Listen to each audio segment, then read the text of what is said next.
성경 봉독 시간입니다. 다리가 불편하지 않으신 분들은 함께 일어나서 하나님 말씀 합독하도록 하겠습니다. 오늘 선포될 말씀 구약 성경 욥기 말씀입니다.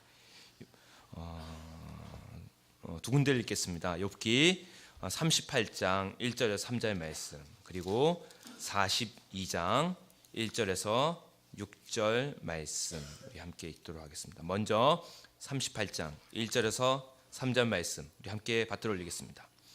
그때 여호와께서 폭풍우 가운데에서 욥에게 말씀하여 이르시되, 무지한 말로 생각을 어둡게 하는 자가 누구냐? 너는 대장부처럼 허리를 묶고 내가 네게 묻는 것을 대답할지니라. 아멘. 이어서 42장 1절에서 6절 말씀입니다. 함께 읽겠습니다. 욥이 여호와께 대답하여 이르되, 주께서는 못하실 일이 없사오며 무슨 계획이든지 못 이루실 것이 없는 줄 아오니, 무지한 말로 이치를 가린 자가 누구니까? 나는 깨닫지도 못한 일을 말하였고 스스로 알 수도 없고 헤아리기도 어려운 일을 말하였나이다. 내가 말하겠사오니 주는 들으시고 내가 주께 묻겠사오니 주여 내게 알게 하옵소서. 내가 주께 대하여 귀로 듣기만 하였사오나 이제는 눈으로 주를 배움나이다. 그러므로 내가 스스로 거두어드리고 티끌과 재 가운데서 회개하나이다. 아멘. 자리에 착석해 주십시오. 이해할 수 없는 고난 앞에서 라는 제목으로 하나님 말씀 선포가 있겠습니다.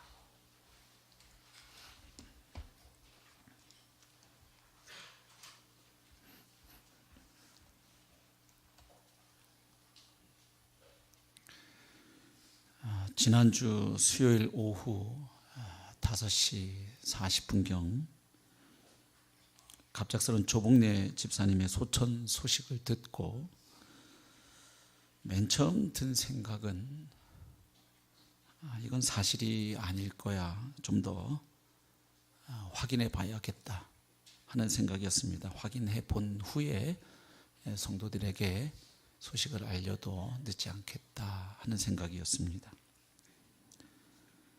사실임이 확인된 순간 이번에 제 마음에 떠오른 또 생각이 하나 있었습니다. 질문이었습니다. 하나님, 왜요?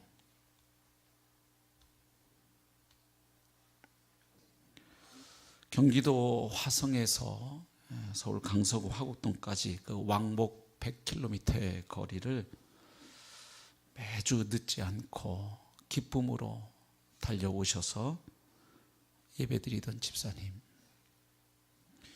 현직 집사님 중에 가장 연장자이시면서도 늘 집사 회의 때마다 간식을 바리바리 싸오셔서 다른 집사님들을 섬겨주시던 집사님, 아들뻘 되는 목사를 그래도 주의 종으로 인정해 주시고 늘 격려와 사랑을 자주 표현해 주시던 집사님, 종종 제 방에 찾아오셔서 목사님 힘내셔야 돼요. 스트레스 받으시면 안 돼요. 건강 잘 챙기세요. 목사님 쓰러지면 교회도 흔들려요. 목사님 이것 좀 드세요. 제가 팥을 좋아하는 걸 아셨는지, 팥이 이 독소 배출에 제가 옛날 시멘트 독을 알았으니까 좋다는 걸 아셨는지 종종 그렇게 오메기 떡을 가지고 오셔서 목사님 이거 좀 드시죠.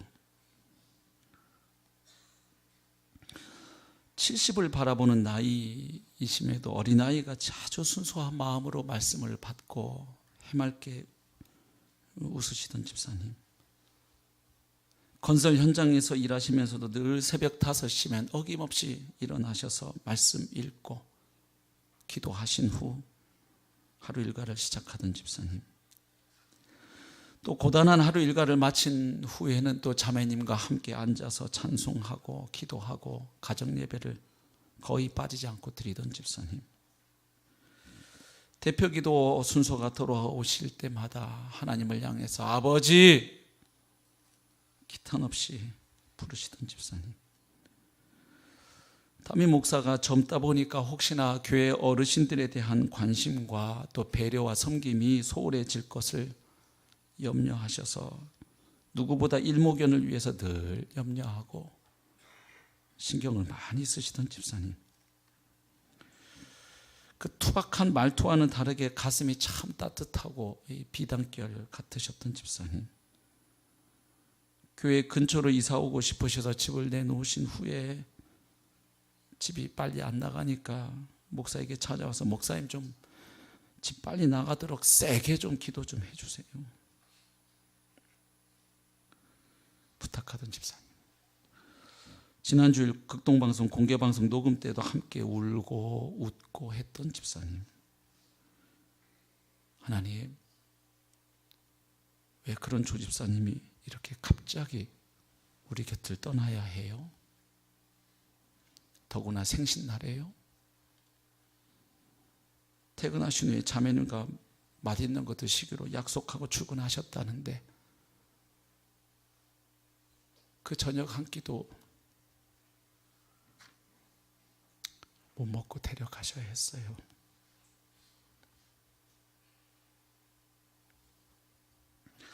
장례식장에 달려온 성도님들의 눈빛에서 저는 느낄 수가 있었습니다. 성도님들 역시 저와 비슷한 질문을 하고 계시다는 것을 말이죠. 하지만 저에게 직접 묻지는 않으셨어요. 몇 가지 이유가 있을 것 같아요. 하나는 그런 어렵고 난해한 질문을 저 실력 없는 목사한테 물어봤자 뭐 뾰족한 대답을 얻겠나 싶으셔서 안 한 분도 계실 것 같고, 또 난처하고 어려운 질문으로 목사를 어렵게 하지 않으시려고 배려하려고 안 하신 분도 계신 것 같고요. 또 계속 지금 장례를 집례 중인데 계속 설교 이어서 해야 하는데 뭐 그런 질문으로 힘들게 할 거 있겠는가. 또 어떤 분들은 큰 슬픔을 당한 유족들 앞에서 그런 질문을 묻고 답하는 것이 도리가 아니고 예의가 아니기 때문에 뭐 안 하신 분도 계실 것 같고요. 그래서 오늘 가정의 날이고 스승의 날에서 원래 준비했던 설교가 있었는데 급히 바꾸었습니다. 우리는 살아가면서 이해할 수 없는 이 악과 고통의 현실을 목격하거나 또 내 자신이 직접 경험하게 될 때 누구라도 묻게 됩니다. 왜 하나님의 선하심에도 불구하고 이 세상에는 악과 고통이 존재하는 것일까? 불신자의 경우에는 질문의 뉘앙스가 조금 바뀝니다. 전능하고 선한 신이 있다면 왜 이 세상에는 악과 고통이 존재하는가? 이제 이렇게 묻겠죠. 두 번째, 왜 악한 사람이 선한 사람보다 더 흥하고 흥청거리고 잘 사는가? 세 번째, 왜 착한 사람은 남달리 노력해도 늘 힘든가? 이처럼 고난은 우리가 당연히 여겼던 모든 것을 일거에 의문에 붙이는 아주 특별한 힘을 가지고 있습니다. 그래서 하나님이 살아 계시고 그분이 삶의 모든 것을 섭리하신다는 일말의 의심 없이 그 사실을 믿던 신자들도 막상 이해할 수 없는 고난에 직면하게 되면 이 질문이 나오게 돼요. 심지어는 돌변할 수 있어요. 도저히 이해할 수 없는 그분의 계획에 그동안 인지하지 못하고 있었던 내면에 켜켜이 묻어두었던 그 물음들이 순식간에 폭발할 수 있다는 것입니다. 아니, 사랑의 하나님이, 전능하신 하나님이 왜 이 순간에, 그것도 당신을 사랑하고 신뢰한다고 고백하는 나에게, 우리에게 이다지도 혹독한 시련을 주시는가? 수긍하기 어려워지기 때문이지요. 그런데 성도 여러분, 그거 아시나요? 이것이 비단 우리만의 모습이 아니고 우리만의 질문이 아니었다는 것을 말입니다.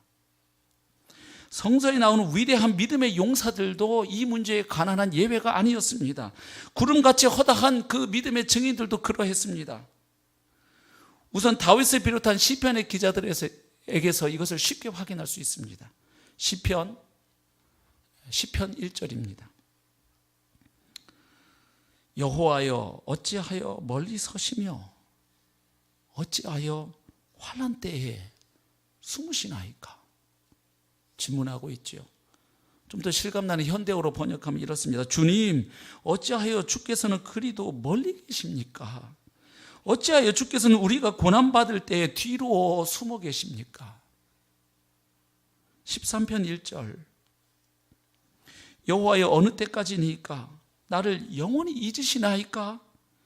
주의 얼굴을 나에게서 어느 때까지 숨기시겠나이까? 조금 현대적으로 바꿔 번역해 보면, 주님 언제까지 나를 잊으시렵니까? 영원히 잊으시렵니까? 언제까지 나를 외면하실 겁니까? 시 22편 1절, 내 하나님이여 내 하나님이여 어찌 나를 버리셨나이까? 어찌 나를 멀리하여 돕지 아니하시오며 내 신음소리를 듣지 아니하시나이까? 이렇게 번역해 볼 수 있겠죠. 나의 하나님 나의 하나님 어찌하여 저를 버리십니까? 어찌하여 그리 멀리 계셔서 살려달라고 울부짖는 나의 간구를 듣지 아니하십니까?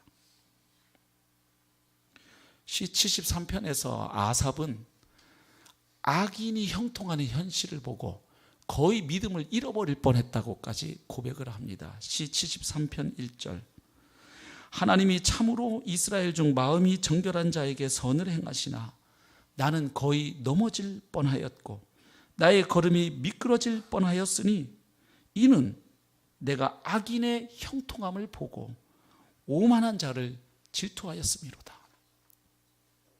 하나님 분명히 살아 계신데 제가 그걸 알고 있고요, 믿고 있는데 하나님은 근데 선하시고 공의로우신 하나님이시잖아요. 근데 왜 이 세상은 돌아가는 걸 보니 악인이 더 잘 먹고 잘 삽니까? 12절로 건너가 보십니다. 볼지어다 이들은 악인들이라도 항상 평안하고 재물은 더욱 불어나도다. 하나님, 제가 주식 사면 다음 날로 곤두박질 치는데 저 악인들은 주식 사면 다음 날 3배가 오릅니다. 내가 내 마음을 깨끗하게 하며 내 손을 씻어 무죄하다 한 것이 실로 헛되도다. 하나님 믿고 내가 깨끗하고 거룩하고 의롭고 경건하게 올곧게 살려고 노력한 거, 그거 다 헛짓한 것 같습니다. 21절, 내 마음이 산란하며 내 양심이 찔렸나이다. 시인들은 원체 감수성이 뛰어나니까 이렇게 표현했을까요? 선지자들은 어떨까요? 하나님 말씀을 받아서 그것을 백성들에게 전달하는, 하나님 말씀을 대변하는 선지자들 말입니다. 자, 하박국을 한번 보겠습니다.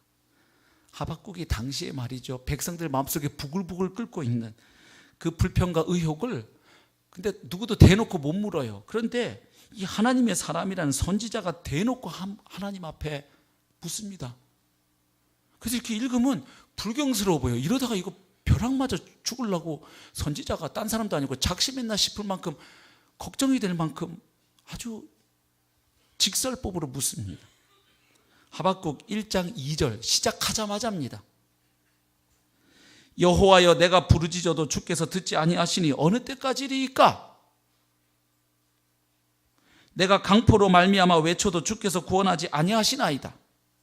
어찌하여 나로 죄악을 보게 하시며 패역을 눈으로 보게 하시나이까? 겁탈과 강포가 내 앞에 있고 변론과 분쟁이 일어났나이다. 이러므로 율법이 해이하고 정의가 전혀 시행되지 못하오니. 이게 무슨 말입니까? 하나님, 저 악인들 심판하고 쓸어버리셔야지 그대로 두니까 법이 시행이 안 되잖아요. 하나님 있긴 어디 있어 이러면서 더 간땡이가 부어가지고 죄 짓는 인간들은 더 죄 짓고 의인들은 핍박받고 고난당하고. 하나님, 세상이 지금 엉망입니다. 이거 보고 계십니까? 묻는 거 아니에요? 정의가 전혀 시행되지 못하오니 이는 악인이 의인을 애워쌌으므로 정의가 굽게 행하여 짐이니이다. 한 번 갖고 성에 안 찼을까요? 이 질문에 대해서 하나님이 대답을 해주셨거든요. 그랬더니 그 질문에 대해서 또 물어요. 하나님이, 그래, 그래서 내가 주변 나라들을 바벨론 비롯해서 내가 심판할 거야. 그랬더니, 아니 그럼 우리를, 악인들을 심판하려고 더 나쁜 인간들을 들어서, 이게 또 궁금해져 가지고요. 1장 13절, 주께서는 눈이 정결하심으로 악을 참아보지 못하시며 패역을 참아보지 못하시거늘. 하나님, 제가 아는 야훼 하나님은 공의롭고 거룩하신 분 아닙니까? 그래서 악을 보실 수 없는 분 아닙니까? 그런데 어찌하여 거짓된 자들을 방관하시며 악인이 자기보다 의로운 사람을 삼키는데도 잠잠하시나이까? 주께서 어찌하여 사람을 바다의 고기 같게 하시며 다스리는 자 없는 벌레 같게 하시나이까? 그가 낚시로 모두 낚으며 그물로 잡으며 투망으로 모으고 그리고는 기뻐하고 즐거워하여 그물에 제사하며 투망 앞에 분향하오니 이는 그것을 힘입어 소득이 풍부하고 먹을 것이 풍성하게 됨이니이다. 못된 자들도 잘 된다는 얘기죠. 그가 그물을 떨고는 계속하여 여러 나라를 무자비하게 멸망시키는 것이 옳으니까 무슨 말입니까? 하나님 이건 아니잖아요 하는 말이죠. 하박국이 좀 특별한 사람이었을까요? 좀 성격이 격정적인 사람이어서 이랬을까요? 선지자 예레미야, 우리가 그를 눈물의 선지자로 기억합니다. 그렇게 하나님 말씀을 그 망해가는 나라 조국을 보면서 하나님의 말씀을 대변해도 듣는 이가 없고 하나님께로 돌아오는 이가 없는 그 암담한 영적 암울한 현실 앞에서 늘 하나님 앞에 울 수밖에 없는 그 눈물의 선지자가 이렇게 말한 거 아세요? 예레미야 12장 1절 여호와여 내가 주와 변론할 때에는 주께서 의로우시나이다. 그러나 내가 주께 질문하옵나니 악한 자의 길이 형통하며 반역한 자가 다 평안함은 무슨 까닭이니까. 좀 더 실감나게 번역하면 이렇게 됩니다. 하나님, 제가 아무리 시비를 걸어도 그때마다 옳은 것은 하나님이셨기에 제가 법 문제를 하나 여쭙겠습니다. 어찌하여 나쁜 자들이 만사에 성공합니까? 사기밖에 칠 줄 모르는 자들이 어째서 잘 되는 것입니까? 예레미야 15장 18절 나의 고통이 계속하며 상처가 중하여 낫지 아니함은 어찌 됨이니까? 주께서는 내게 대하여 물이 말라서 속이는 시내 같으리까? 이게 무슨 말입니까? 이렇게 번역하면 조금 쉽습니다. 어찌하여 저의 고통은 그치지가 않습니까? 어찌하여 저의 상처는 낫지 않습니까? 주님께서는 흐르다가도 마르고 마르다가도 흐르는 그 여름철의 시냇물처럼 도무지 믿을 수 없는 분이 되고 마셨습니다. 자, 오늘 본문에 나오는 욥은 어떨까요? 여러분, 욥 그러면 그것만 떠오르시죠. 나의 가는 길을 오직 그가 하시나니 그가 나를 단련하신 후에는 내가 정금같이 나오리라.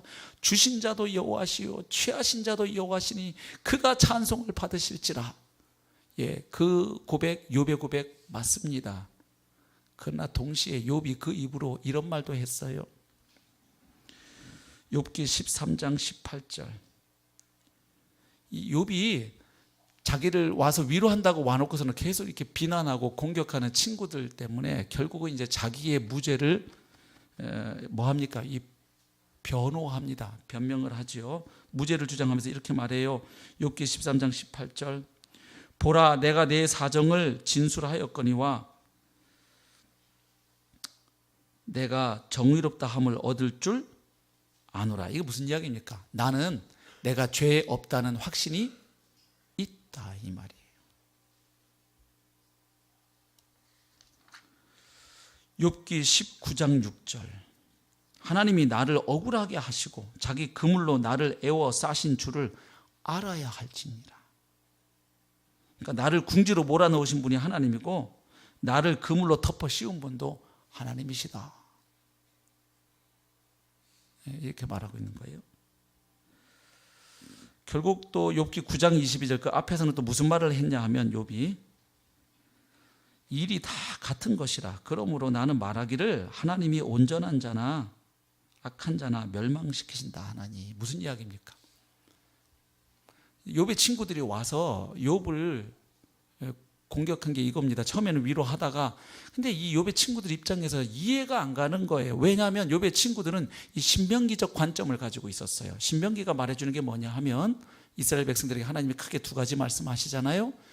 하나님의 말씀에 순종하고 하나님의 율법을 전심으로 잘 지키면 이 세상 어느 민족도 받지 못한 정말 놀라운 복을 주겠다는 복의 선언이고요. 또 하나는 하나님 말씀에 불순종하고 죄와 악을 행하면 심판하고 저주하고 징계하시겠다는 이야기입니다. 그러니까 그 관점에 딱 서 있는 친구들 입장에서 보면 지금 잘 살고 있던 욥이 갑자기 막 자식들 다 죽어나가고 막 본인은 병에 걸리고 재산 다 날아가고 지금 풍지박산이 났어요. 뭘로 해석될 수밖에 없어요? 욥이 하나님의 징계를 받은 거예요. 그들의 눈으로 볼 때. 왜냐하면 자기들 가지고 있는 신학이 있어요. 하나님은 전능하시다. 하나님은 거룩하고 공의로우시다. 그리고 하나님은 복줄 자에게 복주시고 심판하실 자에게 심판하신다. 딱 그 신학적인 패러다임에 서서 보니까 욥이 지금 갑자기 하나님의 징계를 받은 걸로 해석할 수밖에 없잖아요. 그러니까 우리가 보기엔 너 꽤 괜찮은 사람인 줄 알았다. 그동안 우리가 보기에. 근데 이렇게 갑자기 일이 생긴 거 보니 너 우리가 모르는 뭐 숨겨둔 죄가 있지 않냐, 너 숨겨둔 여자 있냐, 뭐 이러면서부터 막 계속 한 거죠. 들이댄 거예요. 그러니까 욥이 억울하잖아요. 물론 하나님 앞에서야 자기도 완벽하거나 거룩하지 않을지 몰라도 적어도 지금 친구들이 얘기하는 것 같은 이런 재앙과 심판을 받을 만한 죄가 생각이 안 나요. 그래서 나는 무죄해, 아니야 하다 보니까 결국 무슨 얘기로 갈 수밖에 없냐면, 그러면 자기는 죄가 없는데 이 심판을 허락하신 분은 누구예요?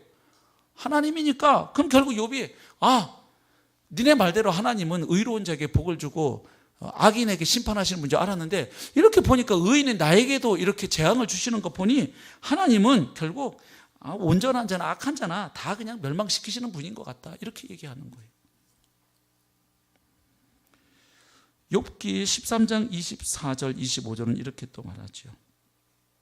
주께서 어찌하여 얼굴을 가리시고 나를 주의 원수로 여기시나이까. 욥은 지금 이 상황을 어떻게 해석하는 겁니까? 하나님이 나를 원수로, 아주 왼수로 작심하고 보시지 않으면 이런 일이 생길 수가 없다고 보는 거예요. 하나님이 나를 왼수로 보니까 이런 일이 지금 나한테 일어났지.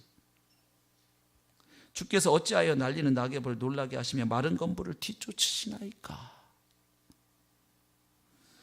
욥이 자기를 변호하다가 이제 너무 나가니까 친구 빌닷이 욥기 18장 2절에 너 언제 그 입 다물 테냐 이렇게 말합니다. 너무 막 가니까. 그러니까 욥이 하나님을 막 공격하려는 의도는 아니었어요. 자기가 죄인이 아니라는 걸, 무죄하다는 걸 변호하려고 하다 보니, 말을 자꾸 하다 보니 친구들은 자꾸 쏴대고, 그 변호한다고 하다 보니 말인즉슨 하나님은 아주 고약스러운 분이 되셔버린 거예요. 그분 뭐 의롭게 사는 자나 뭐 악인이나 다 그냥 재앙으로 쓸어버리는 여호와 하나님? 그런 말을 원래 하려던 건 아니었어요. 욥이 하다 보니 결국 자꾸 이야기가 결론이 글로 가는 거였죠. 이처럼 하나님의 선하심을 한치의 흔들림 없이 확신하지만 이 가슴이 미어지는 아픔 한가운데 딱 서게 되면 종종 성도들도요, 내가 그동안 믿었던 것에 대해서 회의가 들고 궁금한 것이 생길 수가 있어요. 근데 여러분, 이것이 인지상정을 넘어서 신앙의 일부라는 것을 아십니까? 이 하나님의 선지자들이 하나님께 의심하고 묻고 따지고 더 나아가서는 항의까지 합니다. 그것을 성경은 기록을 해놓았어요. 그 불경스러워 보이는 내용을 말이죠. 물론 그렇다고 해서 여러분 모든 의심이 다 정당하다는 것은 아닙니다. 의심하지 않고 물음을 던지지 않는 것도 문제지만 무턱대고 의심부터 하겠다는 것은 바람직한 자세가 아니죠. 이 의심이, 하나님 앞에서 드는 의심이 병들지 않고 살아있는 영혼의 이 흔적이 되기 위해서, 그리고 더 나은 믿음으로 나아가기 위해서는 뭐 여러 가지 전제될 것들이 있습니다. 지금 그 얘기를 다 할 수는 없어요. 기본적으로 신자의 의심은 말이죠, 믿음 위에서의 의심이에요.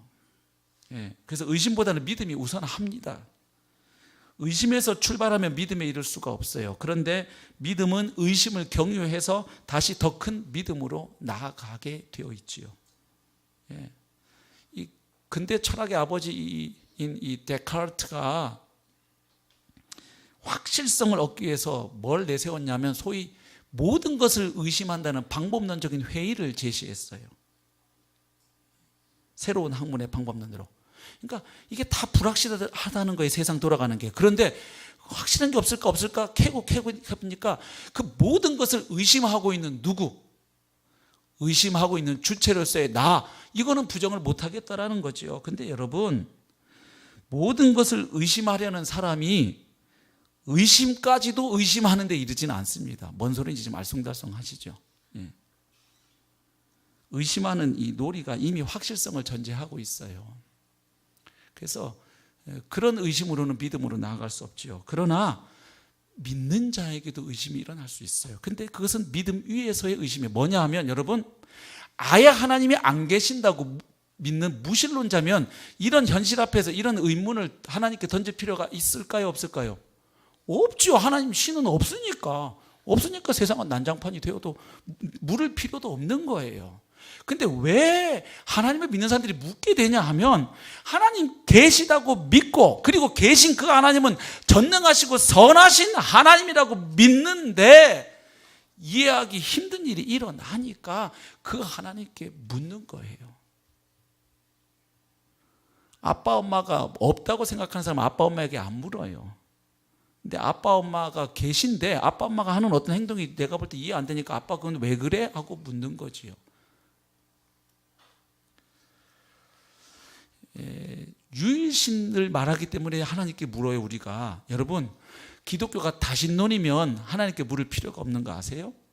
예를 들면 하나님은 선하신 분인데 이게 또 이 악한 현실이 나오면, 그러면 어떻게 하면 되느냐, 이 조로아스터교나 마니교처럼 악을 관장하는 신을 또 하나 만들면 돼요. 그래서 선을 주관하는 신, 악을 주관하는 신. 그래서 이 세상은 두 가지, 이 선과 악의 두 원리에 의해서 세상은 굴러간다 하면 깔끔하게 끝나요.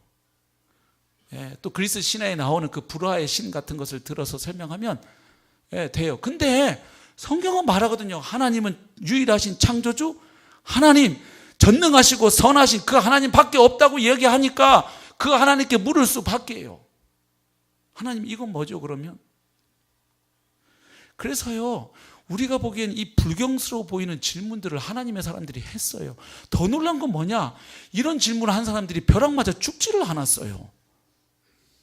심지어 요나 같은 선지자는 묻는 정도가 아니라 따져요. 항의해요. 욥기 4장에 보면, 하나님 내 이럴 줄 알았다 카요. 내 이래서 안 갈라 했더니 하나님 행하신 일 앞에서 그러고도 안 죽은 건 진짜 큰 주의 은혜지요.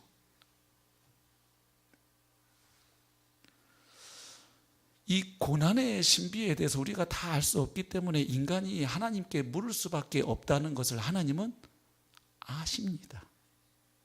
그렇지, 너희가 물을 수밖에 없지.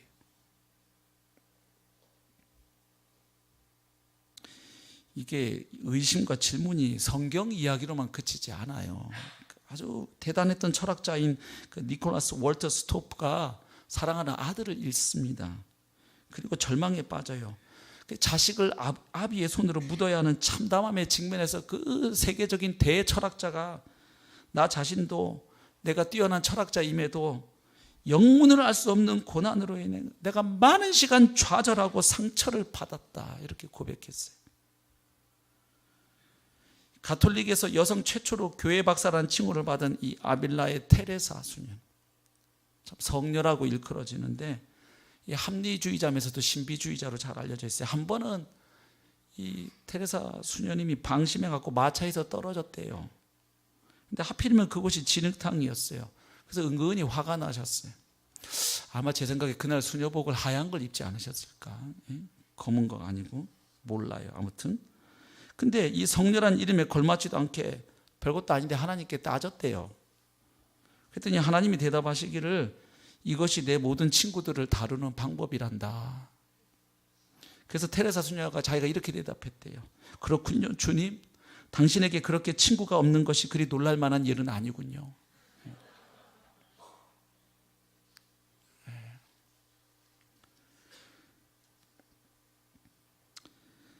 하나님이 한 분이시니까 이 세상 일어나는 모든 일이 하나님과 연관되어 있지요.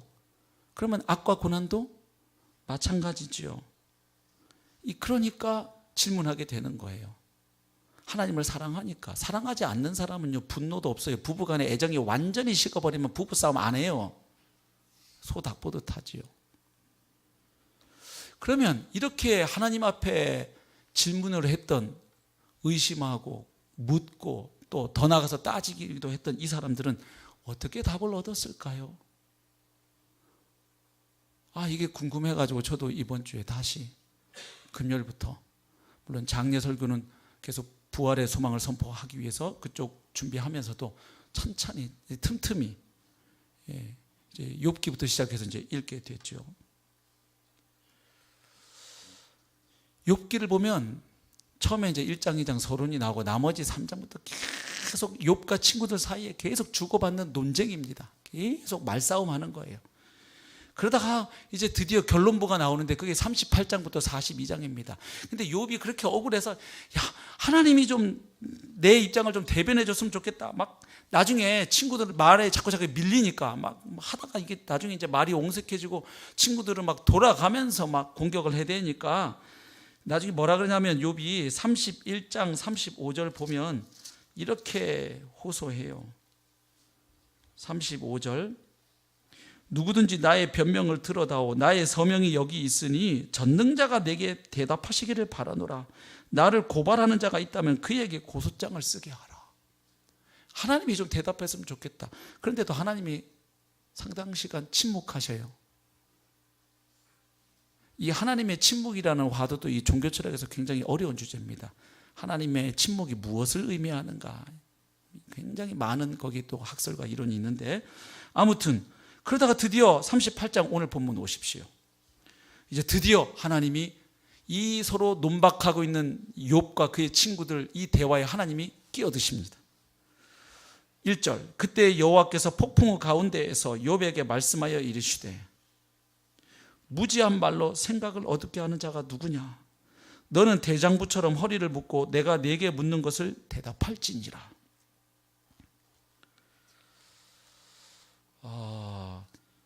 이 욥기를 읽어보신 분들은 아시겠지만 이 욥의 고난을 둘러싸고 이 욥과 욥의 친구들 사이의 논쟁이요 시간이 이렇게 지나가면서 강도를 더해갑니다. 그러면서 아주 그냥 불을 뿜어요. 이 불을 뿜는 모습이 막 고림의 이 무림의 고수들 막 검을 휘두르듯이 그 말로 슉 그냥 아주 흥미진진해요. 그래서 이제 38장쯤 오면 이제 우리가 뭘 기대하느냐? 화끈한 이제 한 방을 기대하게 돼요. 자연스럽게. 맞죠? 자, 이렇게 이제 막 수십 장에서 서로 말싸움을 해댔으니 이제 과연 이것이 어떻게 결론이 날 것인가 궁금하지요. 근데 막상 하나님 나타나셔서 하신 말이 별로 그렇게 새로운 게 아니에요. 일단 하나님이 욥에게 자, 고난의 신비란 말이야 하나씩 설명하시지 않고 일단 질문을 계속 던지세요. 하나님이 욥이 물었는데 오히려 하나님이 되물으세요. 자, 그 질문 내용을 한번 너무 많아가지고 38장 39장 뭐까지 계속 나오니까 몇 개만 분위기만 한번 파악하기 위해서 봅니다. 38장 4절 네가 땅에 기초를 놓을 때 내가 땅에 기초를 놓을 때 네가 어디 있었느냐? 네가 깨달아 알았거든 말할지니라. 너 내가 이 천지 창조할 때 너 어디 있었어 그때? 그때 있었다면 그리고 내가 천지 창조하는 거 봤다면 너 한번 말 좀 해봐 이야기죠. 8절 바다가 그 모태에서 터져 나올 때 문으로 그것을 가둔 자가 누구냐? 너 이거 알면 대답해봐. 12절 네가 너의 날에 아침에게 명령하였느냐? 새벽에게 그 자리를 일러주었느냐? 16절 네가 바다의 샘에 들어갔었느냐? 깊은 물 밑으로 걸어 다녀보았느냐? 너 바다 몇 미터까지 내려가 봤어?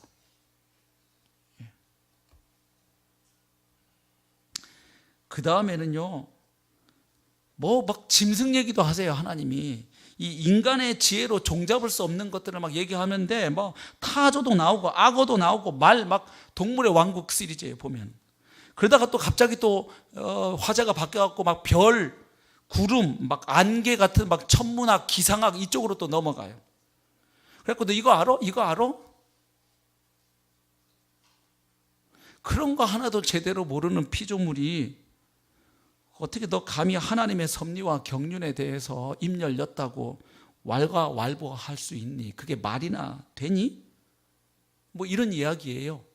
근데 더 놀라운 건 뭐냐면 이 하나님의 질문 앞에 욥이 승복한다는 거예요. 그냥 깨갱갱해요. 그래서 여러분 말씀을 피상적으로 읽으면요 욥기를 이 고난의 문제에 대해서 답을 얻으려고 읽으시면 오히려 허탈에 빠질 수가 있어요. 아니 기껏 인간들이 이치를 캐묻고 치열한 논쟁을 벌여왔는데 정작 하나님이란 분은 떡 나타나셔가지고 너희들 이거 알아? 저거 알아? 하시면서 너희들이 뭘 아니? 그리고 그것도 모르는 너희들 지금 뭐 하고 있니? 이 질문이에요. 그랬더니 그 질문 한 방에 욥과 욥의 친구들 입이 다 이렇게 된 거예요. 그리고 종지부 찍었다는 이야기가 욥기예요. 아이, 뭐 이렇죠? 전능자께서 나타나셨으면 자 봐라, 세상 돌아가는 이치를 내가 지금부터 보여줄 테니 단디 잘 들어라 하고 쫙 이 고난의 신비에 대해서 쫙 풀어주시고, 그리고 그 설명을 듣고 났더니 욥이 그제서야 무릎을 꿇고 하나님 죄송합니다, 그걸 제가 몰라가지고 이 열리님이라고 말을 했습니다. 이제 좀 알 것 같습니다. 이렇게 갈 줄을 알고 읽으시면 실망해요. 하나님의 대답은 이거 알아? 저거 알아? 너 이것도 모르고 저것도 모르지? 그러면서 나의 섭리에 대해서, 내가 세상을 통치하고 다스리는 방식에 대해서 이러쿵저러쿵 니네들이 말 웃기지 마. 그래서 굳이 욥기에서 말해주는 건 이거예요. 여기 고난의 문제에 대해서 답이 뭐냐 하면, 하나님이, 침묵하시던 하나님이 욥의 물음에 대답하셨다는 것이 대답이에요. 그리고 또 하나, 그분이, 대답하신 그분이 세상 만사 알아서 다스리신다는 것이 대답이에요. 아니, 그러면 우리가 질문할 수 있죠. 아니, 이러실 거면 애초에 시작을 하지 말든가. 뭘 좀 내놔야지. 이게 장난도 아니고. 뭐야 이거. 몇십 장을 그렇게 논박을 주고받고 하나님 나타나서 하신다는 말씀이, 니네 아무것도 모르잖아. 모르면서 떠들지 말어. 그랬더니 욥은 깨갱깽. 실제로 깨갱깽 했어요. 42장 보세요. 욥이 여호와께 대답하여 이르되 주께서는 못하실 일이 없사오며 무슨 계획이든지 못 이루실 것이 없는 줄 아오니 무지한 말로 이치를 가리는 자가 누구니까? 누구긴 누구예요? 자기 자신이죠. 나는 깨닫지도 못한 일을 말하였고 스스로 알 수도 없고 헤아리기도 어려운 일을 말하였네. 내가 뭔 소리 하는지도 모르고 하나님 떠들었네요. 내가 말하겠사오니 주는 들으시고 내가 주께 묻겠사오니 주여 내게 알게 하옵소서. 내가 주께 대하여 귀로 듣기만 하였사오나 이제는 눈으로 주를 배웁나이다. 그러므로 내가 스스로 거두어 드리고 티끌과 제 가운데에서 회개하나이다. 여러분, 욥기의 주제가 뭘까요? 표면적으로 보면 고난이죠. 고난의 문제. 예? 처음부터 끝까지 욥의 고난을 둘러싸고, 처음에는 그의 친구들과 논쟁하고 나중에는 하나님까지 가세해서 논쟁을 벌인다는 점에서 표면적으로 욥기의 주제는 고난의 문제가 맞지요. 근데 여러분, 욥기는 그 서론인 1장에서 이 고난의 문제를 어떤 관점에서 읽어야 될지, 이것을 놓치면 안 된다는 것을 말해주고 시작한 책이에요. 1장에 보면요, 우리가 이 욥기의 이 긴 이야기를 이 요점에서 벗어나지 마라 하고 가르쳐 줍니다. 욥기 1장 9절을 보면 이 사탄의 말을 통해서 오히려 우리에게 전달되는데, 그게 뭐냐 하면 사탄이 이렇게 말하죠. 하나님께, 아이 하나님, 저 욥이 아무것도 바라는 거 없이 하나님을 그렇게 경외하겠습니까? 다 이유가 있지요. 하나님이 이렇게 복을 주시고 하는 것마다 잘 되게 하시고 하나님이 이렇게 그냥 형통케 하시니 그 욥이 하나님을 그렇게 경외하고 예배하고 사는 것이지 까닭없이 그러겠습니까? 이 말을 했죠. 결국 무슨 이야기입니까? 욥기는 아무런 조건 없이 어떤 대가도 기대하지 않고 단지 하나님이시라는 그 이유 하나만으로 하나님을 믿을 수 있는가, 그 하나님을 경외할 수 있는가, 그 하나님을 신뢰하고 그 하나님을 예배할 수 있는가, 이걸 말하고 있는 거예요. 우리를 까닭 없이 이유 없이 사랑하시는 하나님처럼 우리 또한 까닭 없이 하나님을 경외할 수 있는가, 이것을 측정할 수 있는 리트머스 시험지가 있는데 그게 고난이라는 거예요. 그 시험지가.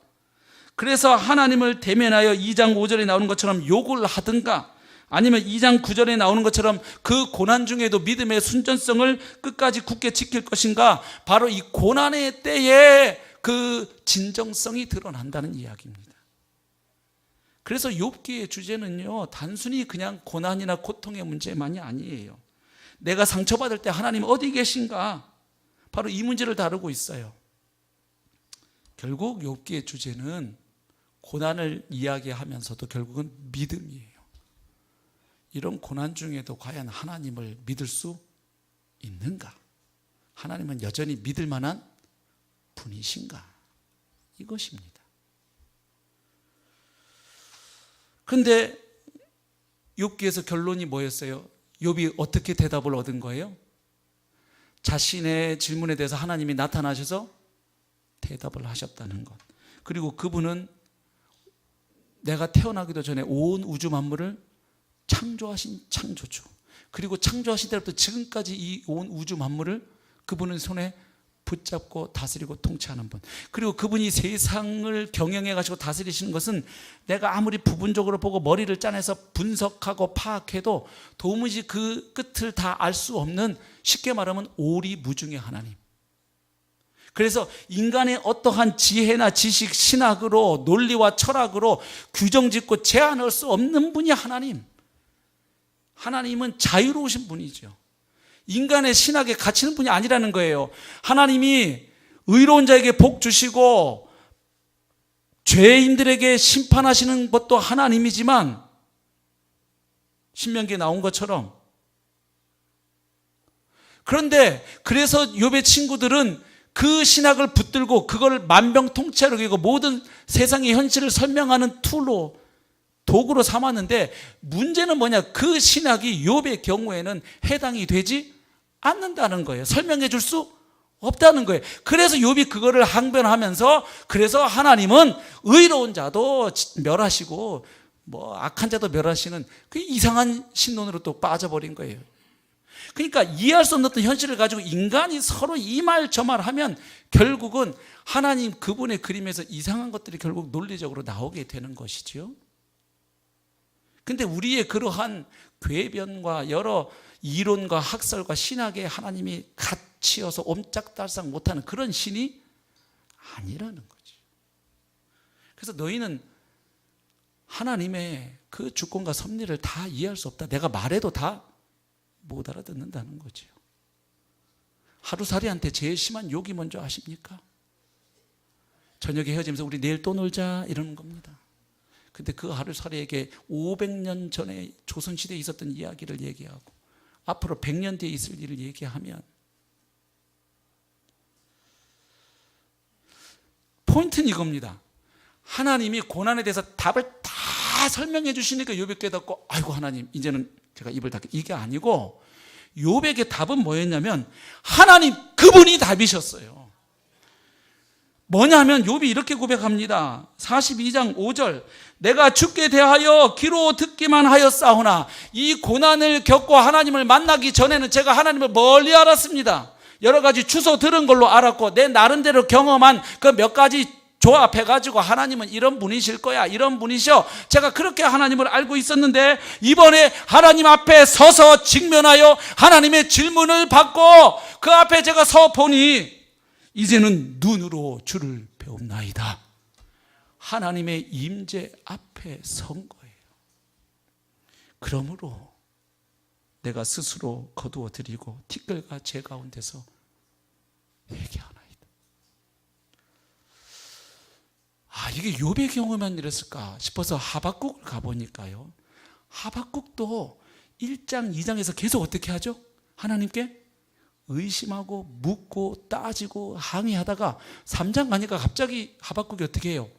돌변해가지고 무화과 나무에 뭐가 없고 뭐가 없고 뭐가 없어도 나는 뭐 여호와로 인하여 찬송하고 주님이 나의 힘이시라 뭐 사슴과 같이 내 발을, 난리가 났어요. 도대체 무슨 일이 있었던 거죠? 예? 갑자기 정신이 헷가닥한 것도 아닐 테고. 하박국에서는 보면요, 뭐가 나오냐면 하나님의 현현이 나와요. 과거 이스라엘 역사 가운데 출애굽 사건뿐만 아니라 그들의 역사 가운데 수도 없이 하나님이 그들 삶의 현장에 나타나셔서 현현하셔서 그들을 구원하시고 함께해 주셨던 그 하나님의 과거의 하나님의 현현, 그리고 그 하나님이 미래의 일을, 이런 일이 앞으로 있게 되는 걸 얘기해 주시면서 그 과거에 역사하셨던 하나님이 미래에도 하나님의 역사를 계속 펼쳐가실 것을 종말론적인 그 소망의 눈으로 바라보게 되니까 이 현재에서 뭐 하는 거예요? 하박국이 찬송을 하는 거예요. 노래를 하는 거예요. 그러니까 반응 양식은 조금 달라요. 욥은 회개로 나타났어요. 내 입을 닫고 하나님 앞에서 함부로 주저리 떠드는 거 용서해 주십시오. 제 입을 닫겠습니다. 이렇게 나타났고, 하박국 경우에는 찬송으로 나타났고, 아무튼 공통점은 뭐냐?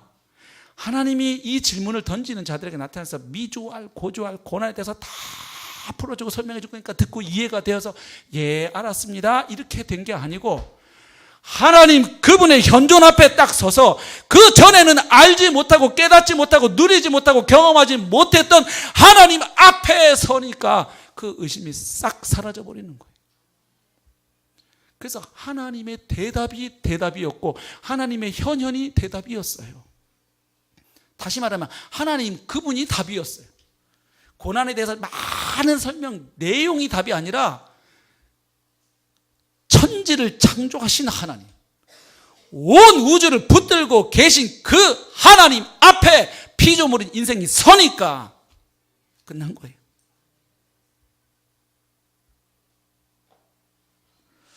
이것을 이해하기 쉽게 해주는 글이 하나 있어서 제가 좀 읽고 마무리를 해야 되겠습니다. 아니, 고난에 대해서 물었으면 고난에 대해서 많은 설명을 주셔야 그게 답이지, 그냥 하나님 자신이 무슨 답인가? 제가 좀 어느 목사님이 이걸 고민하다가 목회 현장에서 깨달은 걸 쓰셨는데 제가 한번 읽어보겠습니다. 우리 교회에 18살의 아들을 낳은 자매가 한 명 있었습니다. 공부도 제대로 하지 않고 가출도 자주 하던 그녀는 중국집에서 아르바이트를 하던 중 주방장과 눈이 맞아 아이를 갖게 되었습니다. 처음 배가 불러서 교회에 나온 자매의 몰골은 말이 아니었습니다. 나는 큐티를 하도록 가르쳤고 교우들도 잘 돌봐 주었습니다. 나중에는 변화가 분명히 나타났습니다. 성경을 읽고 묵상하고 나누는 것이 여간 아닙니다. 교회 도서관에 책도 빌려 부지런히 읽습니다. 자매님은 그렇게 똑똑한데 왜 공부를 안 했어요? 라고 할 만큼 총명했습니다. 여담입니다만 나는 예수 믿으면 똑똑해진다는 확신을 갖고 있습니다. 사람이 사람의 말귀를 알아듣는 것도 어려운데 훈련받은 개나 돌고래를 보면 기특하고 신기한데 하물며 피조물인 우리 인간이 창조주의 말씀을 알아듣는다는 것, 즉 성서에서 그분이 하신 말씀을 이해하고 자신에게 적용할 수 있다면 그는 정말이지 똑똑하다 해야 하지 않을까요? 실제로 그 자매가 그랬습니다. 내가 검정고시를 하고 대학을 가라고 격려했더니 무난히 합격했고 대학은 형편을 보아가며 차차 준비하기로 했습니다. 고생하며 자라서 남의 마음도 헤아릴 줄 아는 착하고 영특한 자매였습니다. 하지만 아들 낳고 5년이 훌쩍 지나가도 남편의 술주정과 폭력이 계속되고 재정관리는 엉망이었습니다. 시퍼렇게 멍이 든 모습을 감추려고 교회에 오지 못한 것이 여러 번입니다. 남편 또한 어려서부터 말 못할 상처를 많이 받았으니 그도 가여운 희생자입니다. 큐티 나눔 때 남편 이야기를 하면 입이 벌어져 다물어지지 않습니다. 할 내용이 많은 거죠. 그래도 남편을 전도하려고 기도했고 사랑하려고 무던히 애를 썼지만 결국 견디지 못해 아이마저 남기고 훌쩍 떠나버렸습니다. 아이와 어미를 생각하면 가슴이 미어집니다. 어미는 마치 친동생처럼, 아이는 내 아이처럼 그렇게 우리 부부가 사랑했기에 더욱 그러합니다. 이제 5살 된 아이가 한동안 엄마를 찾더니 잠잠합니다. 말은 하지 않지만 아빠에게, 그리고 무엇보다도 엄마를 만나면 할 말이 퍽 많을 것입니다. 왜 아빠는 엄마를 그렇게 못살게 굴었어? 왜 엄마는 나를 버리고 갔어? 이런 원망에 찬 물음이 아니라면 그렁그렁한 눈으로 이렇게 말할지도 모르겠습니다. 엄마, 왜 빨리 안 와요? 엄마, 너무 보고 싶어요. 아이의 모든 물음과 삶에 대한 해답은 엄마입니다. 아이는 엄마에게 질문을 하는 것도 대답을 원하는 것도 아닙니다. 엄마가 보고 싶었다는 것, 엄마가 이제 돌아왔으니 됐다는 것, 그리고 다시 떠나지 말고 서로 사랑하며 살자는 것입니다. 아이에게 왜 엄마가 그렇게 할 수밖에 없었는지를 납득시키기 위해 말해야 한다면 그것은 아마 돌아오지 않겠다는 뜻일 겁니다. 엄마와의 만남과 재회가 답이라는 것이 싱겁지도 헐렁하지도 않습니다. 그 상황에서 무언가 강력한 어떤 것을 찾는다면 자극적인 현대 문화에 중독된 탓이겠지요. 아이의 모든 물음의 출발점과 해결책은 엄마입니다. 하박국이나 욥이나 결국 그 하나님 앞에 서서 하나님을 직면하고 하나님의 임재 앞에 피조물인 내 인생의 모습이 드러나고 하나님은 하늘에 계시고 나는 땅에 있다는 이 엄연한 사실 앞에 섰을 때에 그때 욥은 회개했고 하박국은 찬양을 했던 것이죠. 결국 우리가 이해할 수 없는 고난 앞에서 할 게 있습니다. 첫 번째는 이겁니다. 그 질문 자체는 하나님이 징벌하지 않으십니다. 다만 그 질문을 하나님께 가져와야 합니다. 인간에게 물어봐야 인간의 지식은 제한적이에요. 그래서 욥의 말이나 욥의 친구들 말이나 당시로서는 석학들이었지만 다 저마다의 조각 진실을 이야기하고 그것 가지고 싸운 거예요. 그래서 여러분 어려운 일이 왔을 때 이게 왜 생겼지 할 때 미아리 점집 가지 마세요. 또 점집 가기 뭐해서 기도원 원장님 찾아가지 마세요. 하나님 앞으로 가세요. 여러분 안에 성령님 안 계세요? 하나님 앞으로 그 질문 가져가시라고요. 어떤 사람한테 물어서 대답을 자꾸 얻게 되면요, 여러분 그 사람에게 종속돼요. 여러분 제가 목사로서 성도님들이 어떤 질문을 할 때 목사님 짜장면 먹을까요? 짬뽕 먹을까요? 그러면 제 대답은 항상 같아요. 드시고 싶은 거 드세요. 그렇죠. 목사님 사업을 하려고 하는데 치킨집을 열까요? 족발집을 열까요? 요리 잘하는 거 여세요. 그러겠죠. 제가 족발집 열으라고 했는데 열었다가 한 달 만에 망했으면 망하면 왜 해야 될까요? 저 목사 가짜야. 하나님 안 계셔. 근데 제 말 듣고 족발집 열었다가 3년 만에 50억을 버셨어요. 우회할까요, 이분이? 목사님, 사업 이거 더 확장할까요, 말까요? 차를 뽑아야 되겠는데 아우디로 뽑을까요? BMW로 뽑을까요? 여러분, 목사로서 성도들의 삶의 현장에 대해서 복음적인 원리를 제시해야죠. 어느 것이 더 복음적인 선택인지, 성경적인지, 그리고 명백하게 하나님의 금하신 것을 하려고 할 때는 집사님 그거 아닌 것 같아요. 그건 아니잖아요. 하나님 명백하게 하지 말라 하신 일이잖아요. 그거 하나님 기뻐하신 일이 아니잖아요. 할 수 있죠? 해야죠. 근데 그런 게 아닌 것들을 질문하면 많은 성도들은 하지도 않지만 저도 대답 안 하지요. 짜장면, 짬뽕 드시고 싶은 거 드셔야죠. 다만 그분 질문하신 분이 당뇨 환자면 짜장면도 아니고 짬뽕도 아니고 샐러드 드세요. 그러시겠죠. 그렇게 하겠죠. 또 체중 감량을 해야 되는 분이면 굳이 짜장면과 짬뽕밖에 없다 그러면 조금 칼로리가 조금이라도 낮은 짬뽕 드세요 하겠지요. 어떤 성경적인 원칙이 있습니다. 하나님의 복음의 관점에서, 하나님 나라 관점에서 우리가 선택해야 될 기준과 원칙이 성경에 있고요. 그것을 목사는 잘 가르쳐주고 그 안에서 성도님들이 주님과 더불어 잘 가실 수 있도록 돕는 자입니다. 점쟁이가 아닙니다.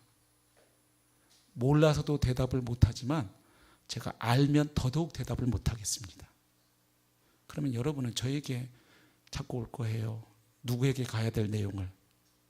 주님 앞에 가셔야 될 내용을 여러분 하나님 앞에 가져가야 된다는 것. 두 번째는 오늘 이 결론을 보면서 제가 깨달은 게 하나 있습니다. 우리가 이해할 수 없는 고난 앞에서 던져야 될 진짜 질문이 하나 있다. 아까 처음에 우리가 던진 질문은 전부 왜입니다.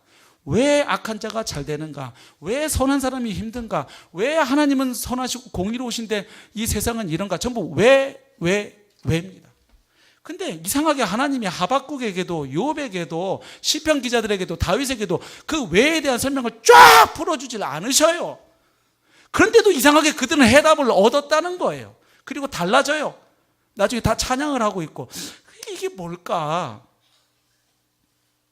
결국 한 가지가 정리가 돼요. 하나님은 우리가 얼마든지 왜라고 질문할 수 있는 것 자체는 받으시고 인정을 해주시지만 고난 앞에서, 특별히 그게 이해 불가능한 고난 앞에 섰을 때 우리가 정말로 던질 질문을 하나님이 알려주시는 게 뭐냐? 왜보다는 왜가 안 된다는 건 아니에요.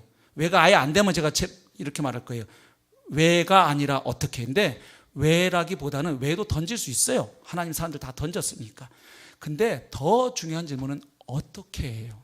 즉 성경이 고난에 대해서 왜라는 질문에 대해서 많은 답을 주고 있지 않고 성경은 오히려 그 고난에서 성도들이 어떻게 그 고난 앞에 창조적으로 반응할 것인가, 그 고난의 한복판에서도 어떻게 그의 믿음을 지켜낼 수 있을 것인가, 그것을 말하고 있다 이 말이에요. 그래서 자꾸 어떻게로 가야지 왜 자꾸 하면요, 여러분 우리가 이런 말 하게 돼. 예를 들면 아까 욥의 친구들과 욥만이 아니고 욥기 42장 끝에 보면 욥이 나중에 결론이 어떠냐면 2배의 복을 받습니다. 그래서 또 어떤 분들은 그래요. 욥의 그 고난은 2배의 복을 받기 위한 변장된 축복이었다. 그러면 저는 질문이 올라오죠. 저 같으면 나중에 2배 축복 안 받아도 좋으니까 그 앞에 고난 안 받고 싶어요. 여러분은 안 그래요? 뒤에 거 안 받고 말지. 뒤에 거 2배 받으려고 자식들 다 죽어나가고. 그래서요, 여러분, 이 하나님이 우리에게 허락하시는 고난의 신비를 이 한두 마디 말로 이렇게 하면 위험해요. 고난은 하나님의 뜻이다. 이것도 굉장히 위험한 말인 거 아세요? 하나님 뭐라고 했는데 너희를 향한 나의 생각은 내가 하나님 재앙이 아니라 평안이라 그러셨는데, 고난이 하나님의 뜻이다 그러면 하나님은 세디스트예요. 우리를 괴롭히는, 그리고 우리는 그것을 받으면서 즐거워하는 메조키스트가 돼요. 그래서 사실은 그 표현도 정확히 하려면 고난 안에 하나님의 뜻이 있다 이렇게 말해야지, 고난 이퀄 하나님의 뜻이다 아닙니다. 하나님은 원래 하나님의 형상으로 창조된 인간이 이렇게 살기를 원하신 적이 없습니다. 그러면 에덴 동산의 이름을 에덴이라 하시면 안 됩니다. 기쁨의 동산인데, 그 안식을 주셨는데 처음부터 그냥 이렇게 고생 바가지로 하고 사는 게 하나님 뜻이면 뭐하러 그런 에덴 동산을 주십니까? 원래 하나님 뜻이 아니었는데 인간이 범죄하고 반역해서 죄가 세상에 들어오고, 죄로 말미암아 사망이 들어오고, 사망이 그림자로 드러나는 게 우리가 경험하는 악과 고난 현실들 아닙니까? 예. 그래서 지금 이 짧은 시간에 뭐 고난에 대해서 이뭐 저뭐 다 얘기하려는 건 아닙니다. 그저 오늘 하나 우리가 좀 기억할 것은, 고난 앞에서 우리가 진짜 물어야 할 의문사는 왜보다는 어떻게입니다. 하나님, 제가 이 고난 앞에서 어떻게 반응해야 합니까? 하나님, 제가 이 고난 앞에서 어떻게 하나님을 계속 신뢰할 수 있습니까? 하나님, 제가 이 고난 앞에서 어떻게 행동하고 선택하기를 원하십니까? 그 질문을 던지면 의외로 답이 쉽게 나옵니다. 그래서 저도 조복래 집사님 사건에 대해서 하나님께 물었어요. 하나님, 이 사건 앞에서 제가, 목사인 제가, 우리 교회 성도들이 어떻게 반응해야 하겠습니까? 쉽게 나와요. 몇 가지. 첫 번째, 생명의 주인이 나임을 인정하라. 니네는 이 땅에 태어난 날과 시도, 성별도, 나라, 국적도, 떠나가는 날, 시, 방법 니네가 결정하고 선택할 수 없다. 너희가 태어나는 날도, 나에게로 돌아오는 날도 내가 정한다. 내가 생명의 주인임을 매일 인정하고 살아가라. 그 다음, 너희에게 남은 시간이 1000년 만년 남은 것처럼 살지 마라. 내가 5년 뒤에 이 사업 대박 나면 내가 강서교회를 위해서, 세계 선교를 위해서 한번 멋지게 한번 봉사해 보겠습니다, 목사님. 목사님, 저는 목회 열심히 해가지고 10년 뒤에 강서교회 대한민국에서 최고 가는 교회 만들어 보겠습니다. 이딴 소리 하지 말라는 겁니다. 성경에 나온 것처럼 주의 뜻이면 이것도 하고 저것도 하리라. 겸허한 자세를 잃지 말라는 겁니다. 나중에 제가 열심히 하겠습니다 하지 말고, 오늘 일하는 시간 동안 그날 주님이 맡겨주신 일 성실하게 감당하고, 그날 하루 내가 만나게 되는 사람들을 사랑하고 섬기고, 그들에게 주님을 소개하고, 내 안에 있는 주님의 사랑을 흘려보내고, 그것이 네가 애쓸 일이다. 네가 머리 짜내봐야 알지도 못하는 고난의 신비에 대해서 네가 아무리 파헤쳐봐라, 네가 다 깨달았다고 할 수 있겠느냐. 오늘 하루 네가 나와 동행하고, 내가 너에게 허락한 사람들을 사랑하고 섬기고, 그들에게 복음을 증거하고 그리스도의 편지로 살아가는 것, 내가 그것을 원하노라. 이 고통이 왜 왔을까? 우리에게 무슨 문제 때문에, 목사 때문에, 집사님 때문에, 아니면 그 자식들 때문에 이게 왜 왔을까? 그 분석할 시간에 분석하지 말고 우는 자와 함께 울어라. 또 무슨 말씀을 하실까요? 너희를 그 고통으로부터 건져내기 위해서 창조주인 내가 너희 사는 인간 세상에 내려가 고통을 당하고 십자가에서 피 흘려 죽었다. 그리고 부활함으로 너희의 가장 큰 원수인 사망을 정복했노라. 기억해라. 그러나 이것은 나만의 사건이 아니라 장차 너희들에게도 허락될 사건이고, 내 사건은 바로 그것에 대한 첫 열매고, 너희들도 그 부활의 참여할 점을 보증하기 위해 내가 너희에게 성령을 주었노라. 분명해지지요. 말씀을 맺겠습니다. 성도 여러분, 비단 조지사님 사건만이 아니에요. 앞으로도 우리는 살아가면서 이런 비슷한 일들을 많이 겪게 될 것입니다. 내가 직접 당사자가 되기도 할 것입니다. 옆에 일을 보면서도 이 정도 충격이라면 내가 그 당사자가 될 때 그 상실감과 당혹스러움은 여러분 어떻게 하시겠어요? 그때 저나 여러분이나 우리가 하나님 앞으로 갈 수 있기를 바랍니다. 하나님 앞에서 답을 얻고요. 그래서 그 의심을 넘어서 더 큰 믿음과 하나님을 향한 신뢰로, 그리고 순종으로 나아갈 수 있기를 바랍니다.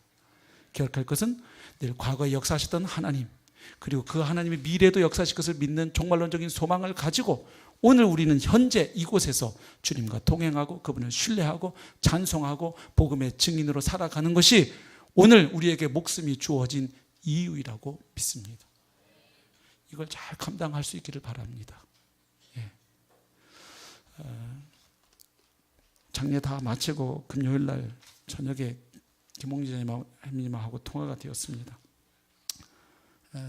첫날보다는 많이 이제 마음의 평정심을 찾으시고 주님의 위로 가운데 잘 자분자분 대화를 잘 하셨는데, 간곡히 부탁하셔서 제가 이 얘기를 하고 설교를 마쳐야 되겠습니다.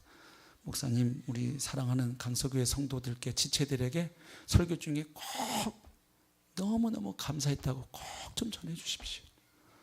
성도님들 덕분에 장례를 잘 치렀을 뿐만 아니라 극한 어려움 중에 그래도 다시 일어설 수 있었고, 그리고 이번 주는 자기가 몸과 마음을 추스려야 되기 때문에 어렵지만 다음 주는 집사님 없어도 그 먼 거리, 이제 집사님이 운전하는 차도 아니죠. 앞에 눈도 잘 안 보이시잖아요. 우리 김자매님 몇 번 갈아타셔야 됩니다. 하여튼 다음 주부터는 다시 예배 자리에 나갈 거니까 성도들께 감사한다는 고백, 그리고 좀 기도해 달라는 부탁 목사님 꼭 좀 전해 주십시오. 그래서 오늘 이 시간 우리 기도할 때, 하나님, 우리가 고난 앞에 설 때, 특히 내가 다 분석하고 깨닫고 이해할 수 없는 것 앞에 설 때 우리가 보다 더 던져야 할 질문은 왜가 아니라, 하나님, 여기서 제가 어떻게 서야 합니까? 어떻게 반응해야 합니까? 그 질문임을 기억하고 더 큰 믿음으로 나아가는 자가 되기를 원합니다. 하나님 앞에 저를 세워주십시오. 기도하시고요. 또 한 가지는 우리 큰 슬픔을 당한 우리 김홍준 자매님, 또 얼마 전에 아들을 먼저 보낸 우리 정연아 형제님, 참 우리 주위에 우리가 함께 울어야 될 지체들이 있습니다. 이런 일들을 보면서 이게 왜 일어났을까, 저래서 일어났어, 이거 도움 안 돼요.